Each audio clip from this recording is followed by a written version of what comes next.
Start. Hello and welcome to preparation days. और आज का ये वीडियो बेहद खास होने वाला है ईपीएफओ के पर्सनल असिस्टेंट वैकेंसी 2024 के लिए। दोस्तों इस वीडियो में हम डिस्कस करने वाले हैं क्यों ये गोल्डन अपॉर्चुनिटी है। याद रखिए, स्टेनो एसएससी भी एडवर्टाइज कर रहा है, ये पर्सनल असिस्टेंट यूपीएससी भी कर रहा है, दोनों में चाहिए स्टेनो। ये क्यों बेटर है, उसके बाद डिस्कस करेंगे कौन कौन से काम करने हैं। यहाँ पे मैं प्रोफाइल डिस्कस नहीं करने वाला हूँ, जॉब प्रोफाइल ना। यहाँ पे आप जॉब प्रोफाइल के बारे में, प्रमोशन क्या है, सैलरी क्या है, ये तो दूसरे वीडियो में होगा। प्रैक्टिकल काम कम करना क्या है, वो प्रैक्टिकली जो मैंने देखा है, सुना है, उसके बारे में डिस्कस करने वाले हैं। उसके बाद कौन कौन से लोग, किस तरह के लोग इस तरह के कामों में सफल होते हैं, कौन सी ऐसी आपके पास टैलेंट होनी चाहिए, कौन सी ऐसी विद्या होनी चाहिए जिससे कि आप सफल होंगे या कहलाएंगे। दोस्तों आगे बढ़ने से पहले मैं अपने बारे में बताता चलूं। मेरा नाम संजीव रंजन है। मैं मिनिस्ट्री ऑफ डिफेंस में और मिनिस्ट्री ऑफ फाइनेंस में 10 सालों से ज्यादा का एक्सपीरियंस होल्ड करता हूं और काफी करीब से इन सरकारी कामकाज को देखता आ रहा हूं 10 साल से ज्यादा से। और मिनिस्ट्री ऑफ डिफेंस में रिक्रूटमेंट सेल में रह चुका हूं, रिक्रूटमेंट से जुड़ा हुआ हूं, काफी देखा है, सुना है, समझा है। और आज ये जो क्लासेस ले रहा हूं दोस्तों, कोई कहीं सुनी बातें नहीं, कोई कुछ भी किताबी ज्ञान नहीं, सब कुछ देखा सुना आपके सामने। इस पूरे ही वीडियो में क्या क्या होने वाला है मैं आपको बताता चलूं। ट्रैवल अरेंजमेंट से रिलेटेड क्या क्या काम होते हैं, आखिर फ्लाइट है, advance claim of TA, final TA agenda क्या है, आखिर ये सब मैं आपको बताने वाला हूं। उसके बाद डिक्टेशन नोट में जो आप पार्लियामेंट्री नोट्स लेने वाले हो, एडमिनिस्ट्रेटिव नोट्स लेने वाले हो, एजेंडा नोट्स लेने वाले हो, डिसिप्लिनरी एक्शन नोट्स लेने वाले हो, इसके बारे में भी बात करने वाले हैं। और उसके बाद हम डिस्कस करेंगे प्रॉपर कॉन्फिडेंशियलिटी, ये बहुत इंपॉर्टेंट है, सीक्रेट फाइल्स, इस पर भी चर्चा करने वाले हैं और डिस्कस करने वाले हैं। उसके बाद आगे बढ़े तो हम टेलीफोनिक ड्यूटीज में कॉलिंग रिसीविंग, ये जनरल क्या होता है अंदर का सिनेरियो, एक मैं काफी फनी इंसिडेंट्स बताऊंगा। प्रोटोकॉल सीनियरिटी जूनियरिटी क्या है, टेलीफोनिक कन्वर्सेशन में वो कैसे आपको ध्यान रखना है एज अ पर्सनल असिस्टेंट, वो भी चर्चा करने वाले हैं। और किस तरह के लोग सफल होंगे। दोस्तों बहुत इस गोल्डन अपॉर्चुनिटी का मौका अगर आपने फायदा उठा लिया तो अंदर जाने के बाद भी चीजें आसान नहीं होंगी, वहां पे भी आपको अपना सिक्का जमाना पड़ेगा। किस तरह के लोग वहां पे सफल हो पाएंगे, ये बहुत इंपॉर्टेंट है। कौन से आपके पास स्किल्स होने चाहिए, ये हम डिस्कस करने वाले हैं। तो दोस्तों बिना समय गंवाए आइए स्टार्ट करते हैं। सबसे पहले तो मैं डिस्कस करूं कि why it is golden opportunity. दोस्तों मैं बताता चलूं कि ये गोल्डन अपॉर्चुनिटी इसलिए है क्योंकि इसको एडवर्टाइज किया है यूनियन पब्लिक सर्विस कमीशन, संघ लोक सेवा आयोग। और संघ लोक सेवा आयोग के द्वारा जो एडवर्टाइज वैकेंसीज होती है दोस्तों, वो एसएससी से हमेशा बेटर मानी जाती है क्योंकि जो प्रमोशनल एवेन्यूज हैं, डिसिप्लिनरी एक्शन है। अब मैं आपको एक प्रैक्टिकल जानकारी देता हूं। जब मैं विजिलेंस में था, सीसीएस कंडक्ट रूल्स में दो तरह के डिसिप्लिनरी एक्शन होते हैं। सीसीएस रूल कंडक्ट रूल्स में रूल 14 और रूल 16 जो मेजर पेनाल्टी होती है किसी के ऊपर। अब मैं ज्यादा अंदर तो नहीं जाऊंगा, लेकिन मैं आपको ऊपर से बता दूं, मेजर पेनाल्टी किसी के ऊपर लगाई जाती है तो सीसीएस कंडक्ट रूल 14 के तहत लगाई जाती है। तो अगर आप यूपीएससी से आ रहे हो सेलेक्ट होकर, तो उस डिपार्टमेंट को, यूपीएससी को भी कंसल्ट करना पड़ता है। और ये यूपीएससी वाले लोग जो है ना, ये हमेशा क्रीमी माने जाते हैं, हमेशा बेटर माने जाते हैं हर चीज में, प्रमोशन के मामले में, इज्जत के मामले में। डिसिप्लिनरी एक्शन इनके खिलाफ लेना आसान नहीं है, ये गोल्डन अपॉर्चुनिटी है दोस्तों। एसएससी भी निकालती है, एसएससी से अगर होता है तो ठीक है, लेकिन ये मौका नहीं जाने देना चाहिए। मेरा ये 10 सालों का एक्सपीरियंस ये कहता है। आगे चले दोस्तों, कौन कौन से काम करने हैं। तो पहला जो ट्रैवल अरेंजमेंट है, मैं आपको अभी एक एग्जांपल बताऊं। अभी कोई ऑफिसर बेंगलोर गया था। अब बेंगलोर जाने में आप पर्सनल असिस्टेंट के रूप में कैसे मदद कर पाओगे। दोस्तों बेंगलोर जाना ये कोई बड़ी बात नहीं है, फ्लाइट बुकिंग करना ये बड़ी बात नहीं है, ऑनलाइन 2 मिनट का काम है। लेकिन उस ऑफिसर को रेडी करना, यानी कि एजेंडा जो वहां पे डिस्कस होने वाला है, वो एजेंडा सेट करके उस ऑफिसर को बता के एक एक पॉइंट पे डिस्कस करके, यानी कि वो जो मिनट्स हैं उस मीटिंग के जो एजेंडा हैं उस पे डिस्कस करना है, टाइप करना है, उस ऑफिसर को देना है। ये बहुत बड़ा काम है। दूसरा दोस्तों, इसमें अगर मान लीजिए कि आपने एजेंडा दे दिया, समझा दिया, पॉइंट्स बता दिए ऑफिसर को, फिर आता है claim of advance of travel, TA. Travel allowance जिसको बोलते हैं। तो याद रखना है कोई भी ट्रैवल का 80% आप एडवांस, सरकारी अधिकारी हो या कोई कर्मचारी हो, तो 80% ऑफ टीए आप क्लेम कर सकते हो एज अ एडवांस। अगर मान लीजिए कि 1 लाख का ट्रैवल आपका फ्लाइट बुकिंग है टू एंड फ्रो का, तो आपको 80,000 रुपीज या 80,000 का एडवांस गवर्नमेंट ऑफ इंडिया देती है। और ये जब आप ये आपकी ड्यूटी है कि आप उस क्लेम को करो, उस बिल सेक्शन से सारा कोऑर्डिनेट करो कि मान लीजिए कि आज 1 सितंबर है और 5 सितंबर को ट्रैवल है, तो 4 सितंबर तक वो एडवांस आ जाए जो ऑफिसर है उसके अकाउंट में, ताकि सारा चीज स्मूथली चले। अगर नहीं आया तो ये आपकी रिस्पॉन्सिबिलिटी और आपको डांट पड़ने वाली है दोस्तों। तो क्लेम ऑफ एडवांस टीए, उसके बाद अगर ये जर्नी कंप्लीट हो गई तो फिर वो फाइनल सेटलमेंट भी आपकी ही जिम्मेदारी है। बिल को पूरा भरना है, बिल सेक्शन से सारा क्लेम देखना है और फाइनल आपको क्लेम वो करना है on the behalf of that officer. Fine, तो ये काम है आपका फ्लाइट बुकिंग का, एडवांस क्लेम ऑफ टीए का, फाइनल टीए का, एजेंडा का। तो 4 इसको तरीके से समझ सकते हैं। पहला, आपको एजेंडा बनाना है, बहुत मेहनत लगता है इसमें, एक एक पॉइंट डिस्कस करना होता है, ऑफिसर को बताना होता है, कोऑर्डिनेट करना होता है। उसके बाद फ्लाइट बुकिंग का, उसके बाद क्लेम ऑफ एडवांस 80% का एडवांस करना है, और उसके बाद फ्लाइट तक ही नहीं, यहां के बाद भी रूम, जो बुकिंग ऑफ रूम्स, वहां पे जहां पे भी ऑफिसर जा रहा है तो वहां पे रूम, उसका इंटाइटलमेंट क्या है, ये सब ध्यान रखना है दोस्तों। ये जो पर्सनल असिस्टेंट का काम है ना, ये पावरफुल तो है, आप एक पावरफुल ऑफिसर के साथ जुड़े हुए हो, सीनियर ऑफिसर के साथ जुड़े हुए हो, तो पावरफुल तो है, लेकिन जिम्मेदारियों के साथ आता है।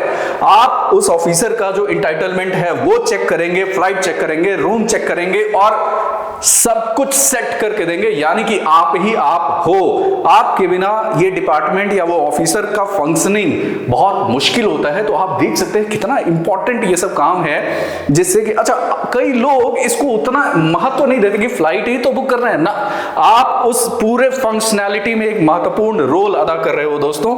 दूसरा बात करते चले तो डिक्टेशन नोट्स, याद रखना है कि अभी हाल में पार्लियामेंट का सेशन चल रहा था और मैंने देखा कि इस समय सबसे ज्यादा प्रेशर होता है। अगर पार्लियामेंट से कोई सवाल आ गया, अगर पार्लियामेंट में लीडर ऑफ ऑपोजिशन या ऑपोजिशन ने कोई सवाल पूछे हैं और उस सवाल का जो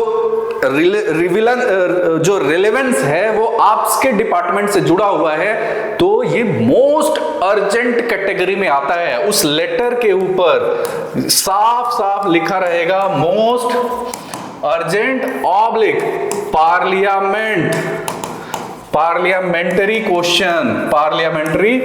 क्वेश्चन, साफ साफ। और जहां पे ये लिखा मिल गया, समझिए कि आपकी ये टॉप प्रायोरिटी है कि पार्लियामेंट नोट्स, और ये उस ऑफिसर की जिम्मेदारी है कि ये टाइम पे पहुंचे।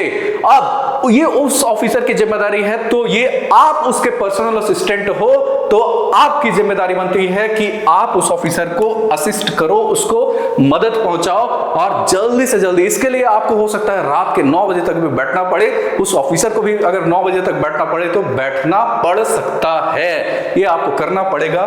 दूसरा, एडमिनिस्ट्रेटिव नोट्स। अभी मैं एक एग्जांपल देता हूं कि कुछ अगर स्टाफ लेट से आए, मान लीजिए कि आपका ऑफिसर एचओडी है, हेड ऑफ डिपार्टमेंट है, तो उसने आपको बुलाया और उसने कहा कि ऐसा करो, एक ऑफिस ऑर्डर निकाल दो कि सभी इंप्लॉइज को ये बताया जाता है, ये ऑर्डर दिया जाता है कि कल से सभी इंप्लॉइज टाइम पर आएंगे।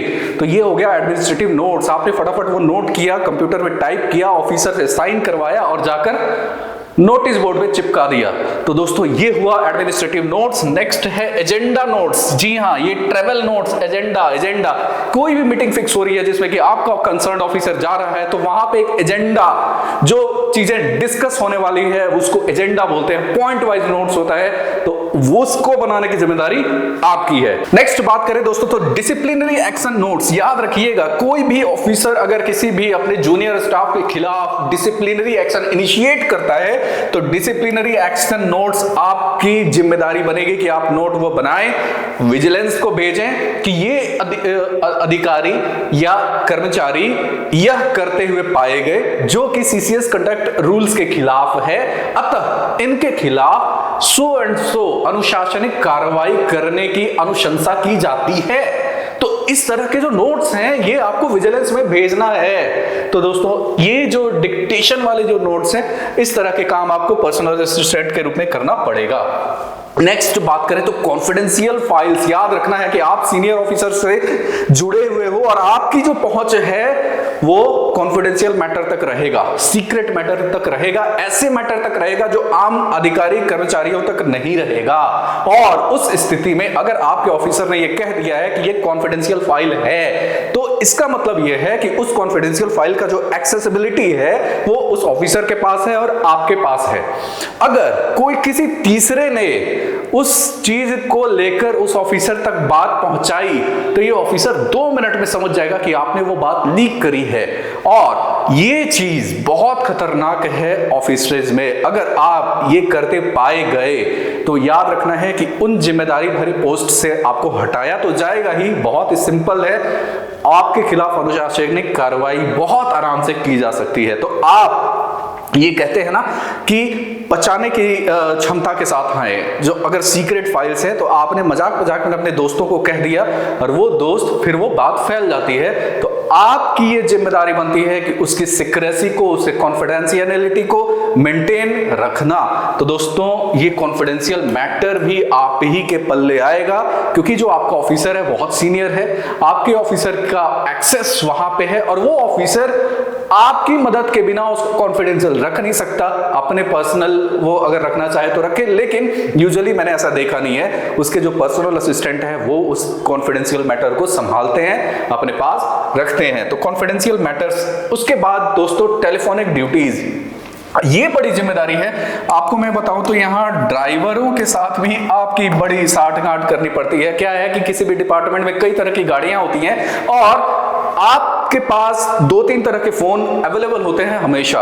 एक तो हो गया डिपार्टमेंट के अंदर का फोन, एक हो गया डिपार्टमेंट के बाहर का फोन, मतलब कई तरह के फोन वहां पे अवेलेबल होते हैं। और कॉलिंग और रिसीविंग, जिसमें कि आपका ऑफिसर अगर अंदर कमरे से बैठा जो कि आपके चैम्बर में फोन कर रहा है, ऑब्वियसली आप उसके रूम के बाहर ही कहीं किसी चैम्बर में बैठेंगे कि आप इससे मेरी बात करवाओ, तो आप उसको फोन लगाओगे और बात करवाओगे। अब इसमें प्रोटोकॉल बहुत अहम रोल अदा करता है दोस्तों। अगर वो ऑफिसर किसी जूनियर से बात कर रहा है तो टेलीफोन कॉल पे पहले उस जूनियर को फोन पे लेंगे, उसके बाद उस कॉल को कनेक्ट करेंगे अपने सीनियर से। अगर वो सीनियर बंदा है, आपके ऑफिसर से भी सीनियर है, तो पहले आप उस सीनियर वाले ऑफिसर के पर्सनल असिस्टेंट को फोन करेंगे, मिलने के बाद अपने ऑफिसर को कनेक्ट करेंगे और उसके बाद फिर वो सीनियर ऑफिसर अपने पीए के थ्रू कनेक्ट होकर फिर बात करेगा। दोस्तों यहाँ पे प्रोटोकॉल बहुत बड़ा। फन इंसिडेंट ये था कि एक बार मैंने बहुत ही सीनियर ऑफिसर के पर्सनल असिस्टेंट के रूप में पोस्टेड था, तो वहां पे मैंने बहुत कॉल्स इनिशियली, जिसमें मुझे बहुत सारी गालियां भी पड़ी हैं, डांट भी सुने हैं मैंने, कि जूनियर ऑफिसर्स के कॉल के तहत मैंने अपने सीनियर ऑफिसर को वेटिंग में रखा था। तो ये गलतियां आप भी सीख जाएंगे, करके सीख जाएंगे। अगर आप नहीं पहले से ही सीख कर जाएंगे तो ये आपके लिए बेटर है। आप प्रोटोकॉल का ध्यान जरूर रखें, सीनियर कौन है, जूनियर कौन है, किसको कॉल पे कब वेट में लेना है, कब किससे क्या बात करनी है। बहुत इंपॉर्टेंट रोल आप अदा करने वाले हैं एक किसी भी सीनियर ऑफिसर का के कार्यकाल में एज अ पर्सनल असिस्टेंट। आगे बात करते चले तो किस तरह के लोग सफल होंगे या कहलाएंगे। याद रखना है, अगर आप पर्सनल असिस्टेंट हो, सीनियर ऑफिसर के साथ हो, तो सबसे बड़ा रोल मैं पहला ये देखता हूं कि वे ऑफ टॉकिंग। आपको चीजों का ध्यान रखना है। ये कोई हंसी मजाक का ऑफिस नहीं है, वहां पे आप प्रोफेशनली जुड़े हुए हो और आपका सीनियर किसी भी गलती पे सबके सामने डांट सकता है, याद रखना है। तो ये गलती आप ना करें। तो आप किस तरह से बात करें, ये जब आप काम करेंगे तब आपको समझ में आएगा कि नॉर्मल टॉकिंग और प्रोफेशनल टॉकिंग, इनमें बहुत फर्क है। कब क्या बोलना है, कब क्या नहीं बोलना है, कब क्या नहीं बोलना है, ये बहुत इंपॉर्टेंट है।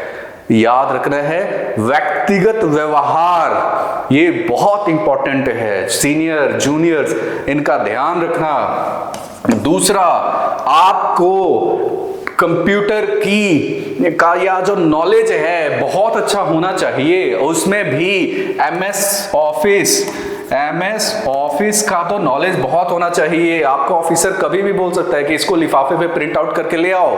अब आपको एनवेलप पे प्रिंट आउट करने नहीं आ रहा है तो वहां पे गाली पड़ेगी मेरे भाई, वहां पे आपको गाली पड़ सकती है। तो MS ऑफिस में एक्सपर्ट होना पड़ेगा। तीसरा, आपको हमेशा अलर्ट रहना पड़ेगा, हमेशा अलर्ट रहना पड़ेगा। आपका ऑफिसर अगर सीट पे है और आप बाहर अपने इसमें हो, अपने चेयर पे हो, आपको अलर्ट रहना पड़ेगा कि क्या हो सकता है, क्या हो चुका है, मतलब अलर्टनेस। तो ये एक्सपेक्ट किया जाता है। चौथा, कि आपके पास जानकारी, अपने डिपार्टमेंट की जानकारी शानदार हो, कौन कहां कब किस सीट पे क्या काम कर रहा है। ऑफिसर कुछ भी कहीं भी कभी भी आपसे ये पूछ सकता है। एक एग्जांपल मैं आपको बताऊं, अभी एक मेरा दोस्त पर्सनल असिस्टेंट के रूप में काम कर रहा है और वो रात की 11 बजे शादी में गया हुआ था किसी नॉन के, और वहां पे उसके ऑफिसर का फोन आया कि ये बताओ मेरा कल का क्या शेड्यूल है, कल का क्या शेड्यूल है मेरा, कल कहाँ मुझे जाना है, कौन सी मीटिंग है, कल करना क्या है, रात की 11 बजे दोस्तों। तो इस तरह से देख रहे हो ना आप कितना जिम्मेदारी भरा पोस्ट है। लेकिन मैं बताता चलूं, अगर आपने ध्यान से अच्छे से किया तो आप स्किलफुल कहलाएंगे, आप अपने करियर के नई ऊंचाइयों पे पहुंचेंगे, ये मेरा मानना है। होपफुली आपको एक मैंने छोटा सा झलक दिया हो पर्सनल असिस्टेंट के लाइफ के रूप में। इस वीडियो के माध्यम से आपको अच्छा लगा होगा। लाइक करना जरूर करें दोस्तों। प्रिपरेशन डेज में अपना समय देने के लिए धन्यवाद।